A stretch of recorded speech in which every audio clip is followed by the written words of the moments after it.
Galaxy News Hour live.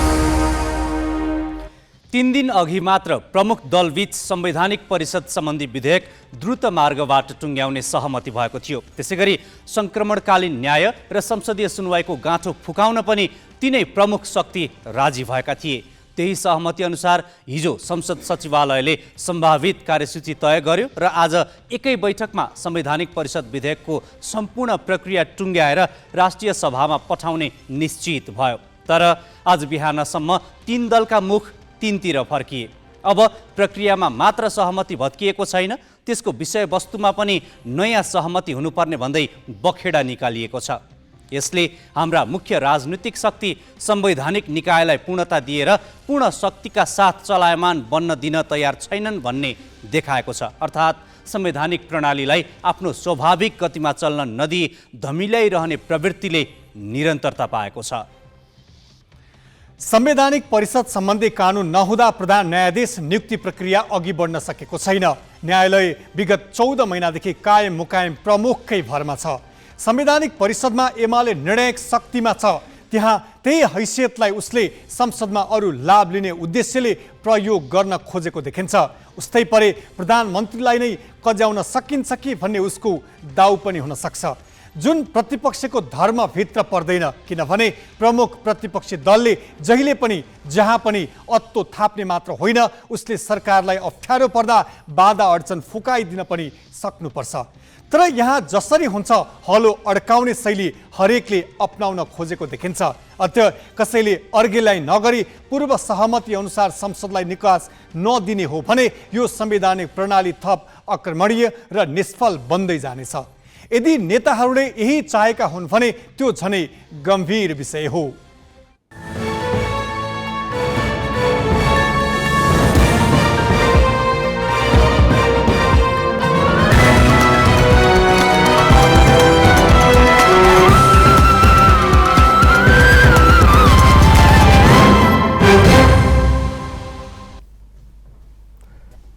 नमस्कार, यो हो ग्यालेक्सी न्यूज आवर।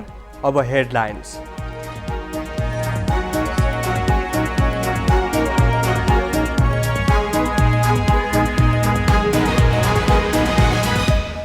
अर्थतन्त्र ओह्रालो लागेर मुलुकै असफल हुने चिन्तासहित राष्ट्रिय सभामा जरुरी सार्वजनिक महत्त्वको प्रस्ताव। सत्तापक्षकै सांसद भन्छन् भ्रष्टाचारले थप सङ्कट बढायो, जनजीवन नराम्रोसँग प्रभावित। गण्डकीमा मुख्यमन्त्रीका लागि सत्ता गठबन्धन भित्रै हानथाप। काङ्ग्रेस र माओवादी दुवैले दाबी छाडेनन्। आलो पालोमा को पहिला हुने भन्ने मुख्य विवाद। संक्रमणकालीन न्याय र संवैधानिक परिषद सम्बन्धी विधेयकमा 3 दल बीचको सहमति 3 दिन पनि टिकेन। हिजो सार्वजनिक गरिएको संसदको कार्यसूची आज भताभुङ्ग। 72 घण्टे युद्ध विरामको उपयोग गर्दै सुडानबाट विभिन्न देशद्वारा आफ्ना नागरिकलाई बाहिर निकाल्ने क्रम तीव्र। भारतले गर्यो एकै दिन 534 को उद्धार। र ए डिभिजन लिगमा सातो बाटोले सङ्कटालाई 4-0 हरायो। 3 स्टार र मछिन्द्र बराबरीमा शीर्ष स्थानको जावला खेल हिमालयन शेर्पासँग स्तब्ध।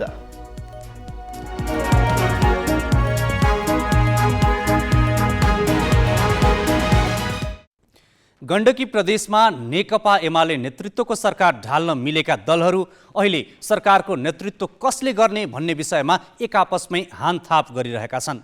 गठबन्धनमा आबद्ध काङ्ग्रेस र माओवादी दुवैले मुख्यमन्त्रीमा दाबी गरिरहेका छन्। सरकारको नेतृत्व आलो पालो गर्ने समझदारी बने पनि पहिलो कार्यकाल आफैले पाउनुपर्ने दुवै दलको दाबीका कारण सत्ता राजनीति पेचिलो बनेको हो। प्रदेश प्रमुखले भोलि साँझसम्मका लागि मुख्यमन्त्रीमा दाबी पेश गर्ने समय दिए पनि अहिलेसम्म दुवै दल आफ्नो अडानबाट टसमस भएका छैनन्। संविधानको धारा 168 को उपधारा 2 बमोजिम बनेको एमालेका खगराज अधिकारी नेतृत्वको सरकार विश्वासमा मत पाउन नसकेपछि वैशाख 9 गते ढलेको थियो। काङ्ग्रेसले उपधारा 3 अनुसार मुख्यमन्त्री नियुक्त हुनुपर्ने तर्क अघि सार्दै तीव्र लबिङ गरिरहेका बेला प्रदेश प्रमुख पृथ्वीमान गुरुङले उपधारा 2 बमोजिम सरकार गठनका लागि प्रस्ताव आह्वान गरेपछि सशङ्कित बनेको छ। उपधारा 3 अनुसार प्रदेशसभामा सबैभन्दा ठूलो दलको हैसियतमा नेतृत्व आफ्नो पक्षमा पार्ने दाउमा काङ्ग्रेस थियो। काङ्ग्रेस संसदीय दलका नेता सुरेन्द्र पाण्डे मुख्यमन्त्रीको कसरतमा छन्।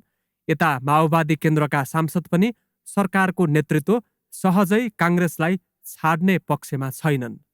माओवादी केन्द्र संसदीय दलका नेता हरिबहादुर चुमानले पनि आफ्नो नेतृत्वमा सरकार गठनका लागि पहल थाल्न केन्द्र धाएको धाइ छन्। उपनिर्वाचन पूर्व गण्डकीमा काङ्ग्रेस माओवादी आलो पालो गर्ने केन्द्रीय तहमै समझदारी बनेको थियो। तनहु एकको निर्वाचनसँग गण्डकीको नेतृत्वमा सौदाबाजी गरेको काङ्ग्रेसले आफ्ना उम्मेद्वार गोविन्द भट्टराई पराजय भएपछि पहिलो चरणमै नेतृत्व आफूले पाउनुपर्ने अडानमा छ। माओवादीका हरिबहादुर चुमान काङ्ग्रेसलाई दबावमा पारेर आलोपालो समयावधि किटान गर्न चाहन्छन्। मन्त्रालय भागबण्डामा पनि आफ्नो हात माथि परोस् भन्ने मनसाय उनको रहेको छ। माओवादी र काङ्ग्रेस बीचमै भागबण्डा र सत्ताको गाँठो जटिल बन्दै जाँदा काङ्ग्रेसभित्र मन्त्रीका आकाङ्क्षी बढ्न थालेपछि गण्डकी प्रदेशमा सरकार गठन थप जटिल बन्दै गएको छ। प्रदेश प्रमुख गुरुङले बहुमत सदस्यको हस्ताक्षर सहित सरकारमा दाबी पेश गर्न दिएको समयसीमा छुटिँदै जाँदा दलहरू आफ्नै कसरतमा छन्।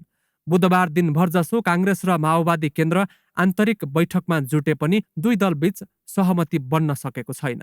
यता लुम्बिनीमा पनि एमाले नेतृत्वको सरकार ढलेपछि नयाँ सरकार गठन सकसपूर्ण बनेको छ। संविधानको धारा 168 को उपधारा 2 बमोजिम बनेको सरकार ढलेपछि उपधारा 3 बमोजिम सबैभन्दा ठूलो दलको हैसियतमा आफैले नेतृत्व पाउनुपर्ने दाबी एमालेको छ। तर प्रदेश प्रमुख अमिक शेरचनले उपधारा 2 अन्तर्गत नै सरकार गठनको लागि दाबी पेश गर्न आह्वान गरेपछि एमाले रुष्ट बनेको छ। लुम्बिनीमा गठबन्धनमा आबद्ध 8 दलले काङ्ग्रेस संसदीय दलका नेता डिल्ली चौधरीलाई मुख्यमन्त्री बनाउन माग गर्दै 53 सांसदले प्रदेश प्रमुखलाई हस्ताक्षर बुझाइसकेका छन्। ग्यालेक्सी फोकेका लागि पोखराबाट बिन्दु परियार र दाङबाट रोशनमान श्रेष्ठको रिपोर्ट। नेपाली काङ्ग्रेसका नेता शङ्कर भण्डारीले केन्द्रको सहमति बमोजिम नै गण्डकी प्रदेशमा नेपाली काङ्ग्रेसकै नेतृत्वमा सरकार बन्ने ठोकुवा गरेका छन्। केन्द्रमा आलोपालोमा सहमति भएको र सोही अनुरूप पहिलो कार्यकाल काङ्ग्रेस नेतृत्वको सरकार गठनमा माओवादीले भाँजो हाल्न नमिल्ने उनको भनाइ छ। आफ्नो कार्यकाल सकिएपछि सहज रूपमा माओवादीलाई नै नेतृत्व हस्तान्तरण गर्नेमा दुविधा नरहेको नेता भण्डारीले बताए। त्यो समय किन यो भइरहेछ मैले वास्तवमा मसिनो ढङ्गले जानकारी पाइरहेको छैन। तर नेपाली काङ्ग्रेसकै नेतृत्वमा गण्डकी प्रदेश सरकार बन्नुपर्छ र बन्छ। सहमति त्यही अनुसार भएको हो र हिजोको भएको सहमतिलाई फेरि अहिले त्योभन्दा भिन्न तरिकाले अर्को निर्णय गर्ने अवस्था छैन। आलो पालो भनेकै छौँ। पालो आएपछि माओवादीको नेतृत्वमा सरकार बन्ने कुरा हामी सहमत छँदैछौँ। तर भर्खरको निर्वाचनमा पनि माओवादीबाट त्यो ढङ्गको निर्वाचनमा तनहुमा सहयोग नभएको त्यो किसिमको सूचनाहरू हामीलाई आइरहेको छ। त्यो किसिमले धेरै साथीहरूको त्यसमा हाम्रो पार्टीका साथीहरूको असन्तुष्टि बढिरहेको अवस्था छ। गठबन्धनलाई निरन्तरता दिनु छ। यो सरकारलाई 5 वर्ष टिकाउँछ। त्यसैले यो कुरालाई ध्यानमा राखेर माओवादीले पनि गम्भीर रूपमा यो कुरालाई ध्यान दिनु जरुरी छ भन्ने मलाई लाग्छ।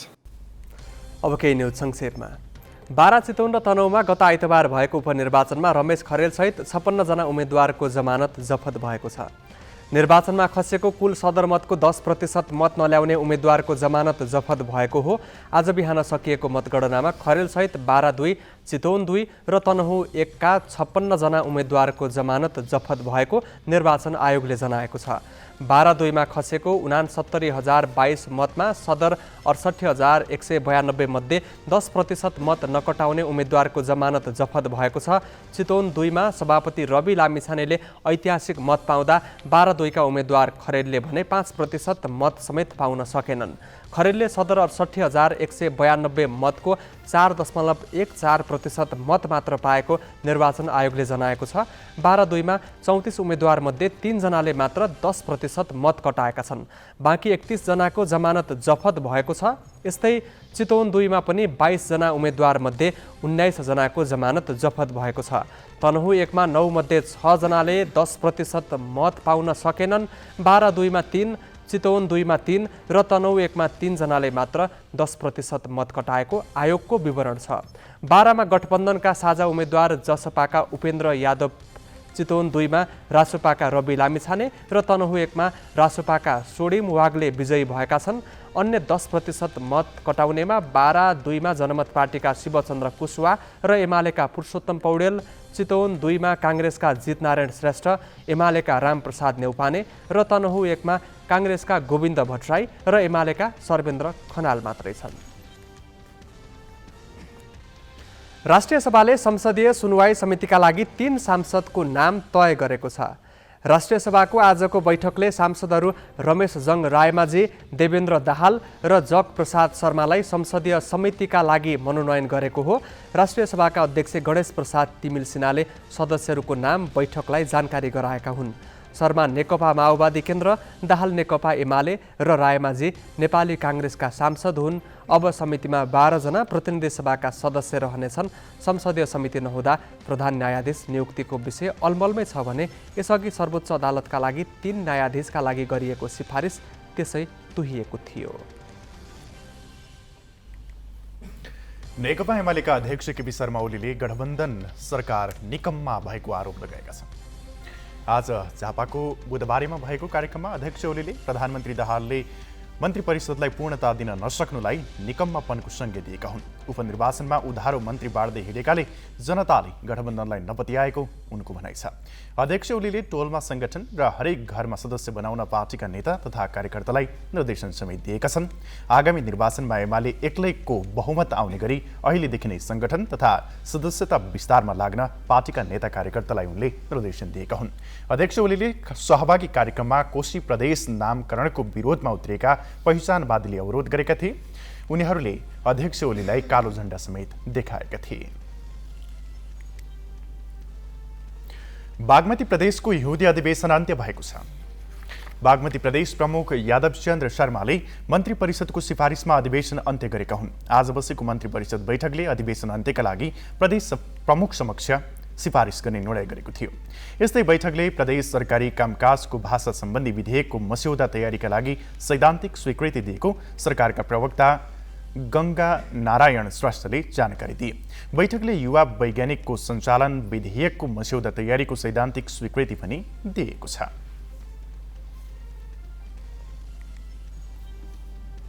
बाँकी प्रसङ्ग नवराज पाण्डेबाट। प्रमुख दलका शीर्ष नेताबीच पटक पटक छलफल भएपछि गत सोमबार संवैधानिक परिषद र संक्रमणकालीन न्याय सम्बन्धी विधेयकमा सहमति जुटेको थियो। दलहरूको सहमति अनुसार नै संसद सचिवालयले बुधबारका लागि संसदको सम्भावित कार्यसूचीमा सार्वजनिक गर्दै संवैधानिक परिषद सम्बन्धी विधेयक पारित नै गर्ने गरी तयारी गर्यो। तर दलहरू आफ्नो सहमतिमा इमानदार भएनन् र आजको लागि तय कार्यसूची नै भत्ताभुङ्ग पारियो। सोमबार संसदमा रहेका प्रमुख 3 दल नेपाली काङ्ग्रेस, नेकपा एमाले र माओवादी केन्द्रका शीर्ष नेताको बैठक बसेर संसदीय सुनवाई समितिमा रहने सदस्य मध्ये कुन दलले कति सदस्य लिने तय गरेका थिए। नेपाली काङ्ग्रेसको नेतृत्वमा सुनवाई समिति गठन गर्ने समितिमा सभापति सहित काङ्ग्रेसका 4, एमालेका 4 सदस्य रहने सहमति गरिएको थियो। बाँकी 4 सदस्यमा माओवादी केन्द्र, राष्ट्रिय स्वतन्त्र पार्टी, राष्ट्रिय प्रजातन्त्र पार्टी र जनता समाजवादी पार्टीबाट एक जना रहने भनिएको थियो। बुधबार बिहान सुनवाई समितिमा रहने सदस्यको टुङ्गो लगाउने र दिउँसो बस्ने प्रतिनिधि सभाको बैठकमा प्रस्तुत गर्ने गरी उपलब्ध गराउने दलहरूको तयारी थियो। सुनवाई समिति बनेपछि बुधबार नै संवैधानिक परिषद सम्बन्धी विधेयक पनि पारित गर्ने तयारी थियो। तर बिहान कार्यव्यवस्था परामर्श समितिमा त्यो सहमति कार्यान्वयन हुन सकेन। संसदको पहिलो दल नेपाली काङ्ग्रेस, नेकपा एमाले आफू बिना 2/3 नपुग्ने गरी सुनवाई समितिमा सदस्य संख्या दाबी गरेपछि आज समिति बन्न नसकेको दाबी गर्छ। 2/3 नपुगोस् भन्ने उहाँहरूको धारणा होला जस्तो लाग्छ। भोलिका लागि कुनै पनि त्यसका लागि हामी देशका लागि हो, यो पार्टीका लागि होइन भने त्यसमा पनि हामी सहमतिमा पुग्यौँ। शीर्ष नेताहरू शेरबहादेव प्रचण्ड र केपी ओलीजी नै बसेर यो सहमति भइसकेको छ।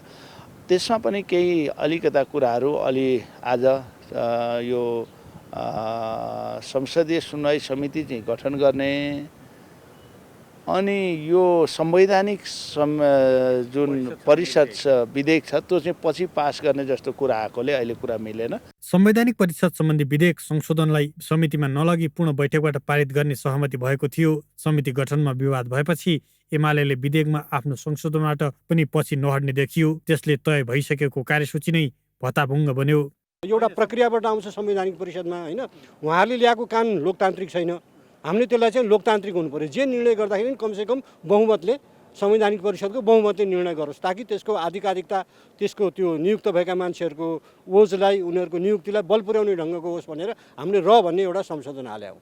बुधबार नै सत्य निरूपण तथा मेलमिलाप र बेपत्ता छानबिन आयोग सम्बन्धी विधेयकका लागि 15 सदस्य विशेष समिति गठन गर्ने तय थियो। मुख्य 2 विषयमा कुरा नमिलेपछि संक्रमणकालीन न्यायको विषय पनि अलपत्रै पर्यो। अब उहाँहरूको राजनीति अलि तपाईँ हामीलाई थाहा छँदैछ। संसदमा को धेरै काम कारबाही अगाडि बढ्न सकेन किनभने उहाँहरूको राजनीति मिलेको छैन, उहाँहरूको कुरा मिलेको छैन।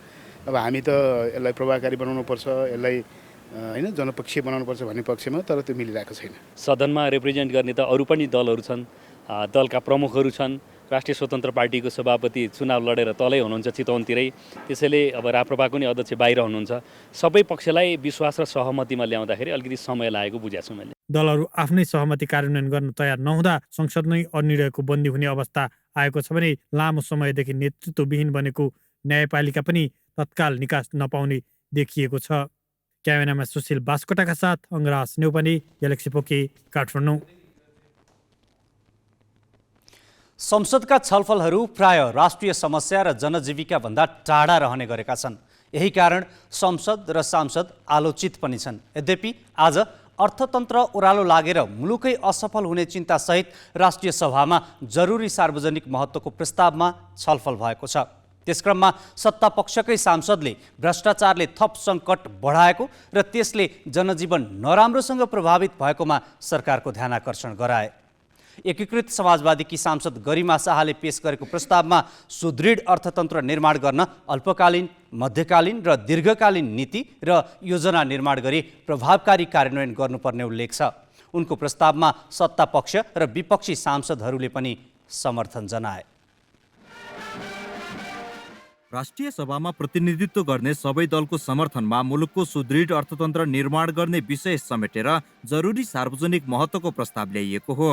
राष्ट्रिय सभाको बैठक बुधबार दिउँसो 1 बजे निर्धारित समयमा सुरु पनि भयो। तर मुलुकको अर्थतन्त्रका विषयमा छलफल हुने बैठकमा अर्थमन्त्री नै अनुपस्थित भएको भन्दै एमाले बैठक अवरुद्ध गर्यो। र अर्थमन्त्रीज्यूलाई हामी यहाँ देखिरहेका छौँ। त्यसपछि छलफलको कुराहरू चाहिँ आउला, त्यो कुरा कसले सुनिदिने हो, अनि हाम्रो सोधेका हामीले चाहिँ सुनाएका कुराहरूको जवाब कसरी आउने हो, त्यो विषयमा म ध्यान आकर्षण गर्न चाहन्छु। अर्थमन्त्रीको एमालेको अवरोधपछि अध्यक्ष गणेश प्रसाद तिमल सिन्हाले बैठक 15 मिनटका लागि स्थगित गरे। अर्थमन्त्री उपस्थित भएपछि बैठक पुनः सुरु भयो र बैठकमा प्रस्ताव माथिको छलफलमा राष्ट्रिय सभा सदस्यहरूले मुलुकमा खर्च बढ्नुका साथै आर्थिक अवस्था सुधार हुन नसक्नुको कारणबारे उल्लेख गरे। प्रस्तावको प्रस्तावक नेकपा एकीकृत समाजवादीकी सांसद मदन कुमारी शाहले नेपाली जनताका समस्या समाधान गर्दै राजनीतिप्रति वितृष्णा र निराश हुनबाट जोगाउने दायित्व सरकारको भएको बताइन्। मुलुकको वर्तमान अर्थतन्त्र ओह्रालो लागेको अवस्थामा छ। मुलुक कतै असफल त हुने होइन, चिन्ता व्यापक छ। लगानीको वातावरण बनिरहेको छैन, वैदेशिक लगानीलाई आकर्षित गर्न सकिएको छैन, नीतिगत भ्रष्टाचारलाई रोक्न सकिएको छैन, पारदर्शिता छैन। भ्रष्टाचार शून्य सहनशीलतामा झार्छौँ भनेका छौँ, तर यो व्यवहारमा छ कि छैन, शोचनीय अवस्था रहेको छ। जनता समाजवादी पार्टीकी सांसद प्रमिला कुमारीले आत्मनिर्भर अर्थव्यवस्थाका लागि विशेष योजना बनाउनु पर्ने धारणा राखिन्। उनले विलासिताका वस्तु आयातमा कटौती गर्नुपर्नेमा जोड दिइन्। उनको भनाइलाई कांग्रेस सांसद जितेन्द्र नारायण देवले पनि समर्थन जनाए। आत्मनिर्भर अर्थव्यवस्थाका लागि विशेष योजना तर्जुमा गर्न, सार्वजनिक यातायातका साधनलाई प्रोत्साहित गर्दै सवारी साधन, इन्धन लगायत विलासिता सम्बन्धी वस्तु आयातको परिणाममा कटौती गरी अल्पकालीन र मध्यकालीन तथा दीर्घकालीन नीति र योजना निर्माण गरी इफेक्टिभ इम्प्लिमेन्टेसनको लागि नेपाल सरकारको ध्यान आकृष्ट गराउन चाहन्छु। यो इकोनोमिक्सको विषय मात्रै होइन। यदि यसलाई इकोनोमिक दृष्टिकोणबाट, आर्थिक दृष्टिकोणबाट मात्रै सम्बोधन गर्न खोज्यौँ भने हाम्रा देशका आर्थिक परिसूचकहरूमा सुधार आउँदैनन्, देशमा सुशासन कायम हुँदैन, देशमा भ्रष्टाचार कम हुँदैन। त्यसको यो विषय भनेको पोलिटिकल इकोनोमिक्सको विषय हो, राजनीतिक अर्थशास्त्रको विषय हो, यो अर्थशास्त्रको मात्रै विषय होइन। राष्ट्रिय सभाका स्वतन्त्र सांसद खिमलाल देवकोटाले भ्रष्टाचार नियन्त्रण गरी अर्थतन्त्र सुधारका लागि 500 र 1000 रुपैयाँका नोट छपाई रोक्नुपर्ने बताए। बजारमा लगानी गर्नुपर्ने पैसा घुसिया कर्मचारी, घुसिया नेता र दलाल बिचौलियाहरूले बोराको बोरा लुकाएर राख्ने गरेका छन् भन्ने सुनिन्छ। मेरो अनुरोध छ, रु 500, रु 1000 का नोट छाप्न बन्द गरियोस्, बजारबाट सबै नोट खिचियोस्। यसले केही हदसम्म भए पनि करप्सन कन्ट्रोलमा सहयोग पुर्याउँछ। मनोनित सांसद बिमला राई पौड्यालले सुशासनका सूचक सुधार गर्नुपर्नेमा जोड दिइन्। सुशासनको कुरामा नेपालमा सार्वजनिक आम्दानी र खर्च व्यवस्थापनमा पारदर्शिता भएन, भ्रष्टाचार बढेको बढै भयो, पुँजीगत खर्च भएन, कन्ट्र्याक्टरलाई कन्ट्र्याक्ट दिने कुरा पनि पारदर्शी भएन, नेपोटिजम नै छ भनेर विदेशी दाता र अन्तर्राष्ट्रिय स्तरमा थुप्रै सवालहरू उठेका छन्। नेकपा एमाले भने सरकारले अघि सारेको कुनै पनि परिसूचकहरू पूरा हुने अवस्थामा नरहेको दाबी गर्यो। चालु आर्थिक वर्षको परिसूचकहरू पूरा नहुने लक्षणहरू देखिएको छ। कुनै पनि सरकारले अगाडि सारेको परिसूचकहरू पूरा हुने दिशा देखिँदैन, पूरा नहुने स्थिति पैदा भएको छ। 8% को वृद्धि दर, आर्थिक वृद्धि दरको लक्ष्य राखेको पनि हालसम्म 4% को वृद्धि दर मात्रै देखिन्छ। यसले 50% को मात्रै कुरा गरिएको देखिन्छ। यसले पनि यो अर्थतन्त्र हाम्रो निराशाजनक छ भन्ने देखाउँछ। जरुरी सार्वजनिक महत्त्वको प्रस्ताव माथिको छलफलमा राष्ट्रिय सभाका सदस्यले भ्रष्टाचारले थप सङ्कट मौलाएको बताए। उनीहरूले आम मानिसको जनजीवन पनि नराम्रोसँग प्रभावित भएको उल्लेख गरे। मुलुकको आर्थिक अवस्था चलायमान र सुदृढ बनाउने हो भने सांसदले उठाएको प्रश्नको सरकारले अक्षरश कार्यान्वयनका लागि पहल गर्न जरुरी देखिन्छ। बासु खड्का, ग्यालेक्सी फोके, काठमाडौँ। राष्ट्रिय सभामा उठेका प्रश्नको जवाफ दिँदै अर्थमन्त्री प्रकाश शरण महतले आयात प्रतिस्थापनबाट व्यापार घाटा घटाउने बताए। उनले त्यसका लागि देशमा हरित अर्थतन्त्रको सुरुवात गर्ने योजना सुनाए। विदेशी लगानी र रेमिट्यान्स भित्राउन भएका बाधाहरू सरकारले हटाउने उनको भनाइ छ। मन्त्री महतले देशमा भएको हाइड्रो र सोलरको सम्भावनालाई यातायात प्रणालीमा जोड्ने योजनामा सरकार रहेको पनि बताए। उद्योग व्यवसाय बढ्नु पर्यो, लगानी बढ्नु पर्यो, संसारभरि त्यही हुन्छ। यहाँ पनि त्यसरी नै रोजगारी चाहिँ बढाउने हो। त्यो गर्नेतर्फ हामी सबै उन्मुख हुन्छ। कृषिमा होस्, पर्यटनमा होस्, ऊर्जा क्षेत्रमा होस्, पूर्वाधार क्षेत्रमा होस्, आइटी सेक्टरमा होस्, हामीले लगानी बढाउनु पर्यो। अब हामीले यो मौद्रिक नीति र वित्त नीति फिस्कल पोलिसी मार्फत हामीले चाहिँ अब यो चाहिँ पुँजीगत खर्च सकेसम्म अलिकति बढाउन नि कोसिस गर्ने र त्यसमा पनि खास गरेर चाहिँ त्यसको चाहिँ खर्च गर्ने क्षमता प्रभावकारीमा वृद्धि गरेर अर्थतन्त्रलाई चलायमान गर्छौँ। अध्यक्ष महोदय मार्फत म सम्पूर्ण माननीयज्यूको चासो र चिन्तालाई प्रति म के भन्न चाहन्छु भने अलिकति धैर्यताले लिनुहोस्। अर्थतन्त्र चलायमान हुन्छ। हामी नेगेटिभ सब बिग्रियो भन्यो भने सबैले बिग्रेकै हो भन्नेतिर हाम्रो सोच बिग्रियो। अब सुध्रिँदैछ। यो सुध्रिन्छ। म यो चाहिँ तपाईँलाई प्रतिबद्धता गर्छु। अब केही न्युज संक्षेपमा। भारतले सुडानको राजधानी खार्तुम र अन्य भागमा फँसेका आफ्ना नागरिकको उद्धार गरेको छ। 72 घण्टे युद्ध विरामको उपयोग गर्दै भारत सरकारले सैन्य विमान मार्फत 534 जनाको उद्धार गरेको भारतीय सञ्चार माध्यमले जनाएका छन्। भारतीय जलसेनाको सुमेधा विमानले राजधानी खार्तुमबाट 800 किलोमिटर टाढा रहेको सुडान बन्दरगाहबाट 278 जना भारतीय नागरिकलाई साउदी अरबको जेद्दा पुर्याएको समाचारमा उल्लेख छ। यस्तै अपरेसन कावेरी अन्तर्गत भारतीय वायुसेनाको विमानले 256 जनालाई उद्धार गरेर सोही स्थानमा पुर्याएको विदेश राज्यमन्त्री वे मुरलीधरनले जानकारी दिए। जेद्दाबाट उनीहरूलाई यथाशीघ्र भारत ल्याइने उनले बताएका छन्। यसैबीच साउदी अरबको विदेश मन्त्रालयले 2000 विदेशी नागरिक सहित 2148 जनालाई उद्धार गरेको जनाएको छ।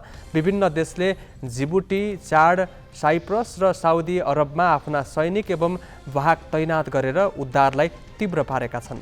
अमेरिका र साउदी अरबको मध्यस्थतामा सुडानको सरकारी सेना र विद्रोही अर्धसैनिक बल ऱ्यापिड सपोर्ट फोर्स RSFले 11 दिन अघि सुरु गरेको युद्ध सोमबार मध्यरातिदेखि 72 घण्टाको लागि युद्ध विराम गराएका हुन्। हालसम्म दुई पक्षबीचको झडपमा 460 भन्दा बढी मानिसको ज्यान गएको छ।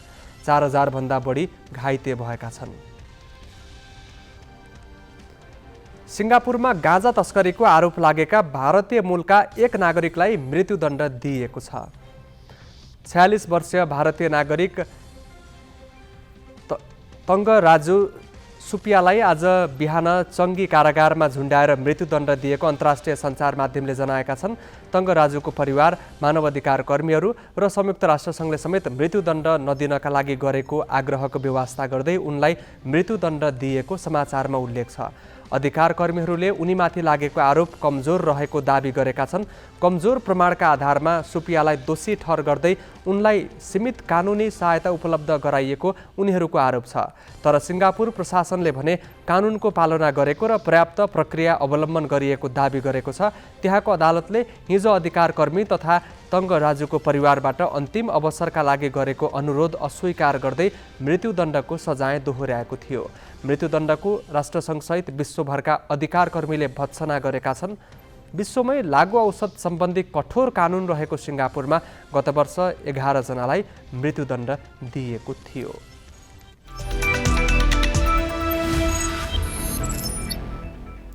शहीद स्मारक ए डिभिजन लिगमा शीर्ष स्थानको जावलाखेल तथा Jawalakhel youth club Himalayan Sherpa क्लबसँग 2-1 गोलले पराजित भएको छ। हिमालयनको जितमा मानुएला नाना आग्योमाङ र पिस्टन मुतम्बाले 1-1 गोल गरे। जावलाखेलका एनकोटो मोसाबीले 1 गोल फर्काए। खेलको 10औं मिनेटमा मानुएला नाना आग्योमाङले गोल गर्दै हिमालयनलाई अग्रता दिलाए। 19औं मिनेटमा मुतुम्बाले गोल गर्दै अग्रता दोब्बर पारे। 72औं मिनेटमा एनकोटोले जावलाखेलका लागि 1 गोल फर्काएका थिए। तेस्रो जित निकालेको हिमालयन 12 खेलमा 13 अङ्क जोडेर 12औं स्थानमा छ। तेस्रो हार बेहोरेको जावलाखेल समान खेलमा 23 अङ्क जोडेर शीर्ष स्थानमा यथावत रहेको छ। आजै भएको अर्को खेलमा 3 स्टार क्लब र मसिन्द्र फुटबल क्लबले बराबरी खेल्दै अङ्क बाँडेका छन्। त्रिपुरेश्वर स्थित दशरथ रङ्गशालामा भएको खेलमा 3 स्टार र मसिन्द्रले गोल रहित बराबरी खेल्दै अङ्क बाँडेका हुन्। प्रतिस्पर्धात्मक खेलमा दुवै टोलीले पाएको अवसरलाई सदुपयोग गर्न नसक्दा खेल गोल रहित बराबरीमा सकियो। बराबरीसँगै 3 स्टार 12 खेलमा 22 अङ्क जोडेर दोस्रो स्थानमा रहेको छ। समान खेल खेलेको मसिन्द्र 17 अङ्क जोडेर 7औं स्थानमा रहेको छ। शासन मैदानमा भएको अर्को खेलमा सातदोबाटो युथ क्लबले सङ्कटालाई 4-0 को फराकिलो अन्तरले हराएको छ। सातदोबाटोको जितमा विलियम एसदेव र दीपक सिंह ठकुरीले 2-2 गोल गरे। 12 खेलबाट 21 अङ्क जोड्दै सातदोबाटो तेस्रो स्थानमा छ। समान खेलबाट सङ्कटा 15 अङ्कसहित 9औं स्थानमा छ। ओमान र युएई एसएससी प्रिमियर कप क्रिकेटको सेमिफाइनल पुगेका छन्। ओमानले साउदी अरेबिया र युएईले बहराइनलाई हराउँदै सेमिफाइनलमा स्थान बनाएका हुन्। त्रिवी क्रिकेट मैदानमा भएको खेलमा ओमानले साउदीलाई 72 रनले हरायो। ओमानले दिएको 367 रनको विशाल लक्ष्य पछ्याएको साउदी 46 ओभर 5 बलमा 294 रनमा समेटियो। साउदीका लागि अब्दुल वाहिदले 95 र साद खानले 78 रनको अर्धशतकीय इनिङ खेले पनि टोलीको हार टार्न सकेनन्। कप्तान हिसन शेख 36 र अब्दुल वाहिद 25 रनमा पेभिलियन फर्किए। बिलाल खानले 4 र जय ओरेड्राले 3 विकेट लिए। यसअघि टस हारेर ब्याटिङको निम्तो पाएको ओमानले 50 ओभरमा 6 विकेट गुमाएर 366 रन जोड्यो। ओमानको विशाल योगफल तयार पार्न शीर्ष क्रमका 5 ब्याटरले अर्धशतकीय इनिङ खेले। कश्यप प्रजापतिले 51 रन, जतिन्दर सिंहले 88, सोएब खानले 68, कप्तान जिसान मक्सुदले 54 रन जोड्दा मोहम्मद नादिम 71 रनमा अभिजित रहे। आतिफ उर रहमानले 3 र अब्दुल वाहिदले 2 विकेट लिए। यस जितसँगै ओमान समूह एबाट सेमिफाइनल पुगेको छ। नेपाल 1 खेल अगावै सेमिफाइनल पुगिसकेको छ। आजै भएको अर्को खेलमा युएईले बहराइनलाई 8 विकेटले पराजित गर्दै सेमिफाइनलमा स्थान बनाएको छ। बहराइनले दिएको 117 रनको झिनो लक्ष्य युएईले 27 ओभर 2 बलमा 2 विकेट गुमाएर पुरा गर्यो। युएईका वृत्ति अरविन्द 62 र रोहन मुस्तफा 50 रनमा अभिजित रहे। यसअघि टस जितेर ब्याटिङ गरेको बहराइनका कुनै पनि ब्याटरले युएईका बलर सामु खुलेर रन बटुल्न सकेनन्। बहराइनलाई सस्तै वा सबै आयान खानले 4 तथा रोहन मुस्तफा र कार्तिक मैयाफलले 2-2 विकेट लिए। युएई समूह बीबाट सेमिफाइनलमा पुगेको छ। अर्को टोलीको टुङ्गो भोलि हुने हङकङ र कुवेत बीचको विजेताबाट लाग्नेछ। टर्किश एयरलाइन्स विश्व गल्फ कप आइतबार हुने भएको छ। स्टेबलफोर्ड 3x4 ह्यान्डिक्याप फर्मेटमा सञ्चालन गरिने प्रतियोगिता गोकर्ण गल्फ क्लबमा हुनेछ। प्रतियोगितामा कर्पोरेट क्षेत्रका 80 जना गल्फरको सहभागिता रहनेछ। नेटतर्फको विजेता डिसेम्बरमा अन्टालियामा आयोजना हुने टर्किश एयरलाइन्स विश्व गल्फ कप ग्रान्ड फाइनलका लागि छनौट हुनेछ। यो प्रतियोगिता विश्व कर्पोरेट गल्फकै ठूलो प्रतियोगिता हो। टर्किस एयरलाइन्सले विभिन्न 57 देशको 85 स्थानमा प्रतियोगिता आयोजना गर्नेछ। यो प्रतियोगिता नेपालमा हुन लागेको तेस्रो पटक हो। बाँकी प्रसङ्ग गौतम रेग्मीबाट। सानो शक्तिका रूपमा तत्कालीन सद्भावना पार्टीको राजनीतिलाई चुनौती दिँदै मधेस राजनीतिको केन्द्रमा रहन सफल उपेन्द्र यादवलाई गत मङ्सिर 4 को चुनावमा जनमत पार्टीका अध्यक्ष सीके राउतले नराम्रोसँग पराजित गरेका थिए। अहिले यादव सत्ता गठबन्धनको आडमा जित्न त सफल भए, तर उनलाई राउत नेतृत्वकै जनमत पार्टीले नै कडा चुनौती दियो। अरू ठुला र नयाँ प्रभावशाली दल मैदानमा रहेका बेला जनमत पार्टी एक्लैले उपनिर्वाचन मार्फत दिएको बलियो चुनौती अर्थपूर्ण छ। गत मङ्सिरमा एमालेको साथ पाए पनि सप्तरीबाट चुनाव जित्न नसकेका यादवले त्यतिखेर मधेस समस्याको उठान गरे पनि बारम्बार सत्तामा रहेर समाधान गर्न असफल भएको नेताका रूपमा टिप्पणी बेहोरेका थिए। साथै उनी आफ्नै क्षेत्र र भूगोलमा असान्दर्भिक भइसकेका नेताका रूपमा समेत चित्रण गर्नेको कमी थिएन।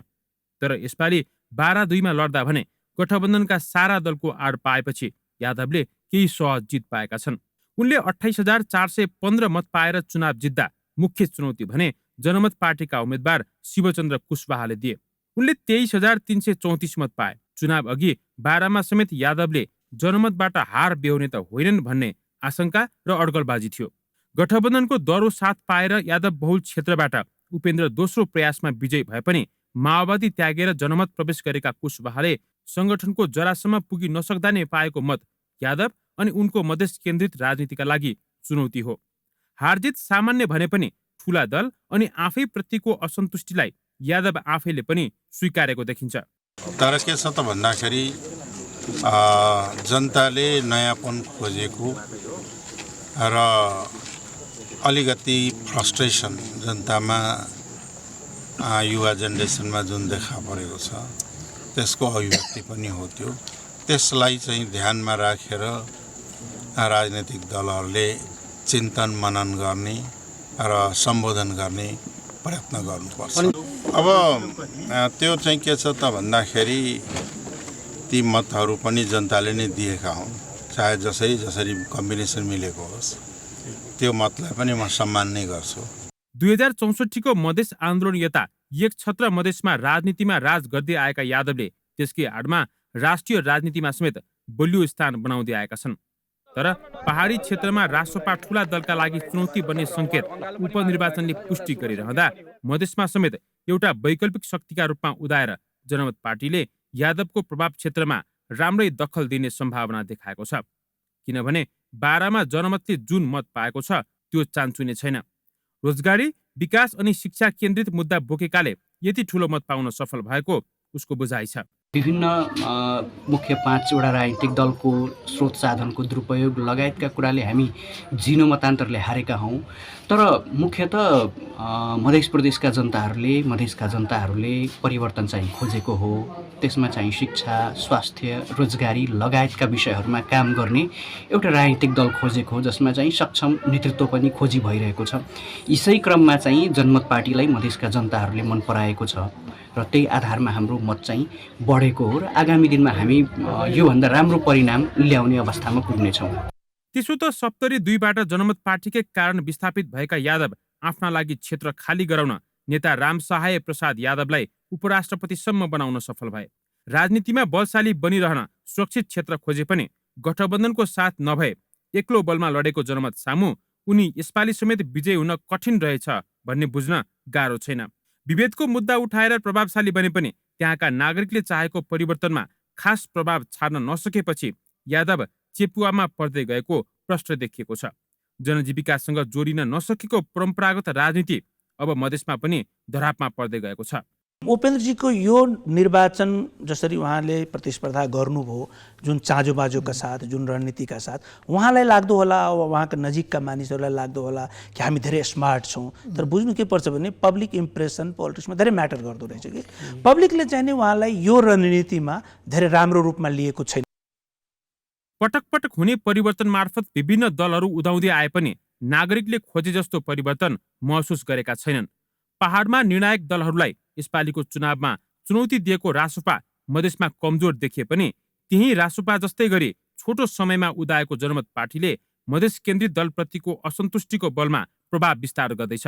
त्यसैले यसपालि विजयी भए पनि जनमतको निरन्तरको चुनौती उपेन्द्र यादव मात्र नभएर मधेसका अरू दलहरूका लागि पनि भावी दिन सहज नभएको प्रष्टै देखिन्छ।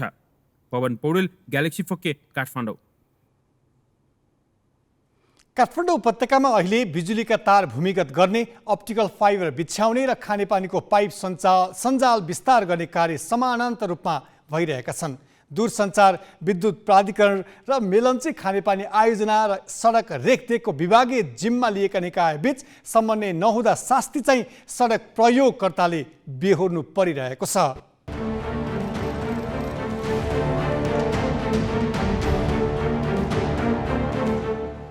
काठमाडौँका सडकको दुरावस्था देखाउन यी दृश्य पर्याप्त छन्।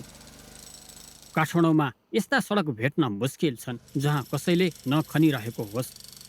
सडक बन्दको सङ्केत पार्टी अडियाएर धमाधम भत्काइरहेका दृश्य यत्रतत्र भेटिन्छन्। दिनहुँ जसो सडक भत्काउने र त्यही बिग्रे भत्किएको बाटोमा छारो धुलो खाँदै यात्रा गर्नुपर्ने बाध्यता काठमाडौँवासीको बनेको छ। यसबाट बटुवा यात्रु र सवारी चालक मात्रै होइन, सरकारकै सरोकारवाला निकाय पनि आजित छन्। सभामुख महोदय, अस्तिको घटना हो। मेरो एकजना मित्रले झन्डै आफ्नै घरमै कुटाइ खाएनन्। भएछ के भने यो काठमाडौँको गोलडङ्गमा बालाजु हिँडेर जाँदा र आउँदा अनि काठमाडौँको सहर घुमेर साँझमा घर फर्किँदाखेरि ढोका ठ्याक्क खोलेको थियो र श्रीमतीले कुचोले उचालेर बढाइरहेकी थिइन्।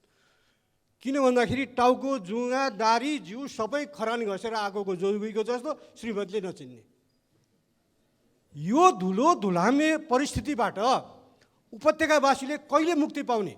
खाल्टोमा सडक छ कि सडकमा खाल्टो छ, छुट्याउन सकिन्न। सरकार कहाँ छ थाहा चाहियो। काठमाडौँ उपत्यकामा अहिले मेलम्ची खानेपानी उपआयोजना अन्तर्गत पाइप सञ्जाल बिछ्याउने कार्य भइरहेको छ। आधा दशक अघिदेखि नै पाइप सञ्जाल विस्तार गर्ने क्रम चलिरहे पनि यसले पूर्णता पाएको छैन। यसले काठमाडौँ उपत्यकाका भित्री र बाहिरी सडक क्षत विक्षत तुल्याएकै छ। समानान्तर रूपमा नेपाल विद्युत प्राधिकरणले पनि 4 वर्षदेखि तार भूमिगत बनाउने योजना अन्तर्गत सडकलाई धराप तुल्य बनाइरहेको छ। दूरसञ्चार प्राधिकरणले अप्टिकल फाइबर बिछ्याउने पनि यही समयलाई उपयुक्त ठानेको छ। उहाँले ड्रिल गर्नुभएको छैन। ड्रिल गर्यो भने त त्यहाँ के डिजास्टरै हुन्छ होइन।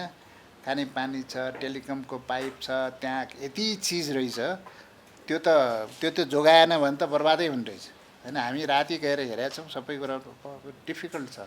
त्यो भएको हुनाले त्यो सबैलाई जोगाएर गर्दाखेरि ड्रिल चाहिँ सम्भव देखिएन। उनीहरूले सम्भवै नभएको हुनाले ड्रिल गर्दाखेरि कुन चाहिँ काटिन्छ, कता काटिन्छ छ, हाम्रो चाहिँ रेकर्ड त छ, तर भए पनि ड्रिलिङ गर्दाखेरि त्यहाँ धेरै समस्याहरू, ढल त्यहीँ छ, खानेपानी त्यहीँ छ, त्यसपछि तपाईँ टेलिकमको पाइप त्यहीँ छ, सबै अब त्यो सडकभरि त्यो समस्या भएको हुनाले त्यहाँ अलि ड्रिल गर्नलाई उनीहरूसँग मसिन, इक्विपमेन्ट सबै चिज छ, तर ड्रिल गर्ने नसक्ने ठाउँमा चाहिँ र हाम्रो 66 केबीको केबल पनि त्यहीँबाट हिँडिरहेको छ।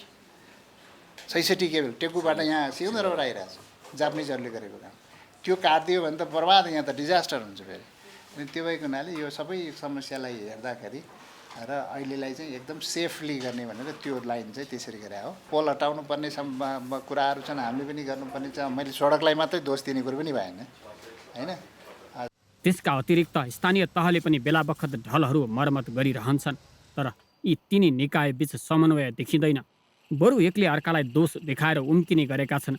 खानेपानी सञ्जाल विस्तार र तार भूमिगत गर्न सडकलाई दखल नदिई सम्भव छैन। सडक मूलतः यात्रुको हो, तर अहिले खानेपानी विद्युत र दूरसञ्चार प्राधिकरणले आफ्नो एकल स्वामित्व जसरी मनलाग्दी भत्काइरहेका छन्।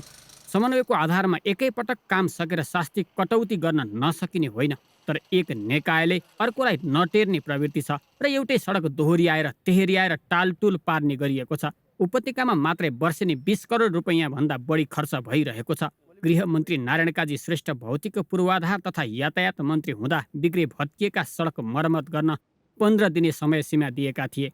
पुसमै त्यो समय सीमा दिए पनि अधिकांश सडक खण्डहर अवस्थामै छन्। आफूहरूले बनाएको 79% सडकमा कुनै समस्या नरहेको मन्त्रालयको दाबी छ। तर विद्युत, खानेपानी, दूरसञ्चार आदिले भत्काएका सडक समस्याग्रस्त रहेको र 7 दिनभित्र बनाउने शर्तमा भत्काउन दिए पनि तोकिएको अवधिमा नबनाएर त्यसको गाली विभागीय मन्त्रालयको हैसियतले भौतिक पूर्वाधारले खानु परेको सचिवको तर्क छ। बिग्रिने पनि हाम्रै, गाली पनि सडक विभागले बनाएको अहिले खाल्टा पर्यो, उसको पाइप फुट्छ त हाम्रो के लाग्छ त? अब उनीहरू चाहिँ पारपुर पार्ने, यसो अब त्यो जमिन मुनि हुन्छ देखिँदैन, उसको गल्ती पनि हामीमा आउँछ क्या। उसले राम्रोसँग त्यो टाइट नगरेको कारणले पानी प्रेसरमा जान्छ, त्यसले पिच फुटाइदिन्छ, गाली चाहिँ हामीले खाने भन्ने, त्यो त मिलेन नि। अनि बल्ल बल्ल पिच गर्यो त्यो विद्युत प्राधिकरणले, पहिला यहाँ 200 मिटरमा खन्छु भनेर मागेको, अहिले खै सबै, अझ मैले भनेको पनि कुलमानजी र मैले नै एमओयू गरे हो त्यो। अनि 7 दिनभित्र पिच गर्न सक्नु भएन भने पिसिसी गरिदिनुपर्छ भनेको, त्यो हामीसँग जिउँदो छ त्यो एमओयू। अझ मैले सोधेँ तपाईँहरूको यस्तो काठमाडौँमा यो घुसाउनलाई, हरिजेन्टल ड्रिल गर्नलाई त्यहाँ के अरू पाइप साइपले छेक्दैन? होइन सर, हाम्रो त्यो बकाइदा एक्सरे छ सर, त्यो पर्दैन सर भन्नुभयो उहाँले। शङ्का त व्यक्त गरेको, तर अहिले के भन्नुहुन्छ, अब गर्न सकिएन, सुई खनिदिनुहुन्छ। सडक सञ्जाल नै प्रयोग गरेर सेवा विस्तार गर्ने विद्युत, दूरसञ्चार प्राधिकरण र मेलम्ची खानेपानी बीच समन्वय हुन अत्यावश्यक छ। उनीहरू बीच समन्वय नहुँदा त्यसको मूल्य सडकसँगै गाँसिएका घर, सवारी चालक र बटुवा यात्रीले बेहोरिरहनु परेको छ। गत सोमबार राति काठमाडौँबाट दुबईका लागि उडेको फ्लाइ दुबईको जहाजमा भएको प्राविधिक गडबडीको विषयले सर्वत्र चासो र चिन्ता प्रकट भयो। 175 व्यक्ति सवार जहाजमा कुनै ठूलो दुर्घटना नभए पनि फ्लाइ दुबईले नेपाली उड्डयन प्रणालीप्रति विश्वभर भ्रम फैलाएको ठहर नियामक निकाय नेपाल नागरिक उड्डयन प्राधिकरणले गरेको छ। उसले जहाज कम्पनीले नेपालप्रति हेपाहा दृष्टि राखेको भन्दै कम्पनीको नियतप्रति प्रश्न उठाएको छ। 169 यात्रु र 6 चालक दलका सदस्य बोकेर सोमबार राति काठमाडौँबाट दुबईका लागि उडेको फ्लाइ दुबईको जहाज त्रिभुवन अन्तर्राष्ट्रिय विमानस्थल छाडे लगत्तै ठूलो आवाजसहित आगोको झिल्का निकाल्न थाल्यो। त्यो दृश्य देख्ने जो कोहीलाई पनि सम्भावित दुर्घटनाले त्रसित बनाएको थियो। कतै ठूलो दुर्घटना त हुने होइन भनेर नेपाली उड्डयन क्षेत्रको नियामक निकाय नागरिक उड्डयन प्राधिकरण जति चिन्तित थियो त्योभन्दा बढी चिन्तित अहिले बन्न पुगेको छ। कारण हो सोही जहाज कम्पनीको हेपाहा व्यवहार।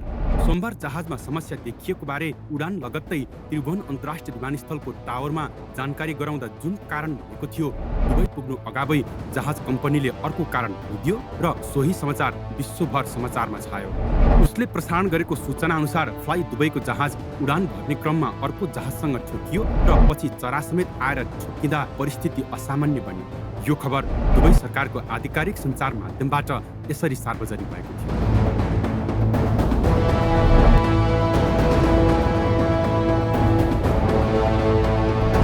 जबकि यो बेला जहाज दुबईमा अवतरण नै भएको थिएन। सो जहाजका चालकसँग आधिकारिक धारणा नदिँदै नेपाली उड्डयन क्षेत्रमाथि अन्तर्राष्ट्रिय रूपमा प्रश्न उठ्ने गरी फैलाइएको यस्तो सन्देशलाई नेपालले गम्भीरतापूर्वक लिएको छ। जहाज मध्य आकाशमा उड्दै गर्दा न पाइलटको त्यसमा त तपाईँको इन्भल्भमेन्ट छ, न हाम्रो सिभिल एभिएसन अथोरिटीको तपाईँको त्यसमा चाहिँ कुनै भर्सन लिएको छ होइन। हाम्रो आधिकारिक धारणा बिना जहाज ल्यान्ड गर्नुभन्दा पहिला एयरपोर्टमा बर्ड स्ट्राइक भयो भनेर चाहिँ एउटा ब्लेम गर्नु भनेको एउटा त्यो भनेको चाहिँ तपाईँको चाहिँ हाम्रो चाहिँ तपाईँको चाहिँ आफ्नो चाहिँ तपाईँको चाहिँ के अरे प्राविधिक कमजोरी लुकाएर चाहिँ विमानस्थललाई दोस्रापरण गरेर नेपाललाई बदनाम गर्ने नियत हो। त्यसैले यो विषयवस्तुमा हामीले सम्बन्धित वायुसेवा कम्पनी र सम्बन्धित देशको नागरिक उड्डयन प्राधिकरणलाई हामीले हाम्रो चाहिँ गम्भीर ध्यान आकर्षण भएको र यस्तो कुराहरू तपाईँको चाहिँ रिपिट हुनुहुन्न भनेर चाहिँ हामीले चाहिँ भनि पनि सकेका छौँ र सम्बन्धित जसले यहाँबाट लोकल्ली त्यो कुरा रिपोर्ट गर्यो त्यो वायुसेवा कम्पनीको यहाँको प्रतिनिधिलाई हामीले कारबाही गरिसक्यौँ। काठमाडौँबाट 9:19 उडेको जहाज दुबईमा 12:10 अवतरण भएको थियो। जहाजमा समस्या आएपछि नेपाल पक्षलाई जानकारी गराएर धादिङको धार्के माथिको आकाशमा 14 मिनट होल्ड गरिएको थियो।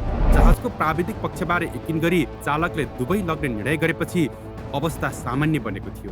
तर दुबई पुग्दा नपुग्दै नेपालबारे अफवाह फैलाउने काम गरेको भन्दै सो जहाज कम्पनीका नेपाल स्थित 2 अधिकारीलाई कारबाही स्वरूप विमानस्थल प्रवेशमा रोक लगाइएको छ। हाल उक्त जहाज दुबईमा ग्राउन्डेड छ। नेपाल र दुबईका हवाई क्षेत्रका नियामक निकायले घटनाको अनुसन्धान गरिरहेका छन्। त्यहाँको तपाईँको नागरिक उड्डयन सम्बन्धी नियामक निकायले यसको छानबिन गर्छ र हाम्रो प्यासेन्जर त्यसमा तपाईँको झन्डै 120 जना विदेशी र हाम्रो 49 जना हाम्रो चाहिँ नेपाली नागरिक पनि भएकोले गर्दा र हाम्रो नेपाली आकाशमा घटेको घटना हुँदाखेरि चाहिँ त्यसमा चाहिँ एज अ तपाईँको अब्जर्भरको रूपमा अथवा एज अ तपाईँको त्यसमा चाहिँ नेपालको तर्फबाट पनि तपाईँको चाहिँ नेपालको पनि उसले फिडब्याक लिन्छ र त्यसको फाइनल रिपोर्ट चाहिँ तपाईँको चाहिँ उसले फाइनल रिपोर्टमा चाहिँ निकालेर अथवा फाइनल रिपोर्ट हामीलाई पनि सेयर गर्छ र फाइनल रिपोर्टमा चाहिँ कुनै रिकमेन्डेसन भएको भए त्यो रिकमेन्डेसनको लागि चाहिँ नेपालमा पनि पठाउँछ र उनीहरूले चाहिँ आफ्नो सम्बन्धित वायुसेवा कम्पनीलाई पनि उनीहरूले चाहिँ त्यो रिकमेन्डेसनहरू उनीहरूले सेयर गर्छ। सोमबार उडान भएको सो विमानमा 49 नेपाली यात्रुसहित 120 विदेशी र 6 चालक दलका सदस्य थिए। जहाजका चालकले दाहिने इन्जिनमा सामान्य समस्या देखिएको र सामान्य भएपछि उडान नियमित गरिएको जनाएका थिए। उडानका क्रममा जहाजलाई के गर्ने भन्ने अन्तिम निर्णय लिने अधिकार सोही जहाजका चालकलाई हुन्छ। तर देशको नाम जोडेर घटना सार्वजनिक गर्दा अन्तर्राष्ट्रिय उड्डयन सङ्गठन आइकाओको नियम मान्नुपर्छ। तर फ्लाइ दुबईले उक्त नियम उल्लङ्घन गरेको हुँदा दुवै देशका नियामक निकायको अनुसन्धान प्रतिवेदनका आधारमा थप के गर्ने भन्ने नेपाल पक्षले निर्णय लिने बताएको छ। क्यामेरामा रिकेश सिंहका साथमा मिलन बुढाथोकी, ग्यालेक्सी फोके, काठमाडौँ। हामी ग्यालेक्सी न्युज आवरको अन्त्यमा छौँ। जाँदा जाँदै हेडलाइन्स।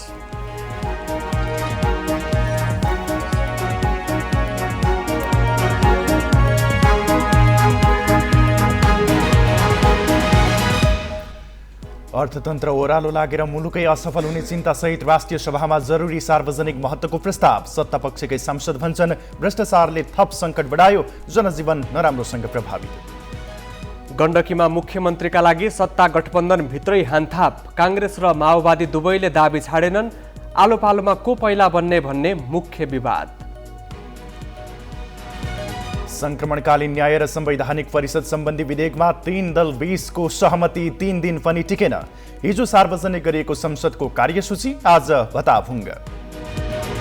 72 घण्टे युद्ध विरामको उपयोग गर्दै सुडानबाट विभिन्न देशद्वारा आफ्ना नागरिकलाई बाहिर निकाल्ने क्रम तीव्र।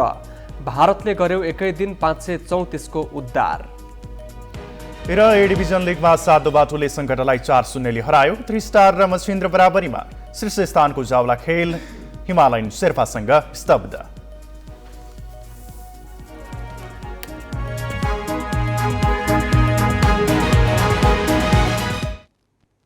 आजलाई ग्यालेक्सी न्युज आवर सकियो। नमस्ते।